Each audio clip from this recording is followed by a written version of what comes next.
What is up, mathletes? We're simplifying radicals.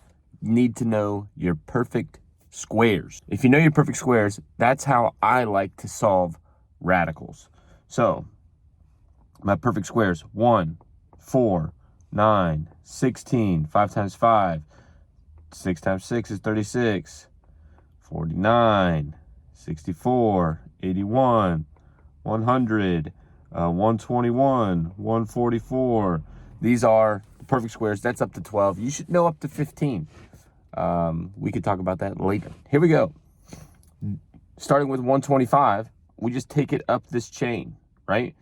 Can you divide 144 into 125? No. 121? No. 100? No.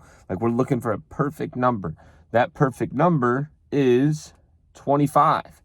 So if we take 25 out of that, how many times can 25 go into 125? That answer is 5.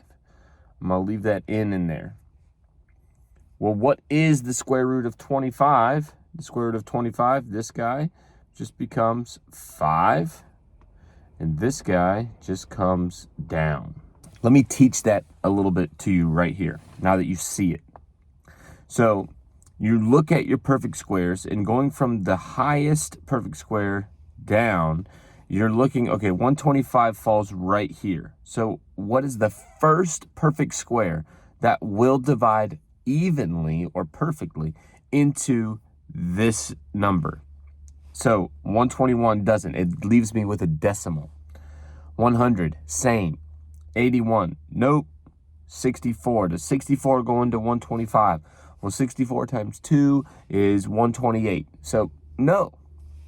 49, no. 36, no.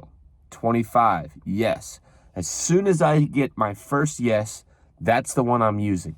Because now, when I use that 25 times what gives me 125? That answer is 5.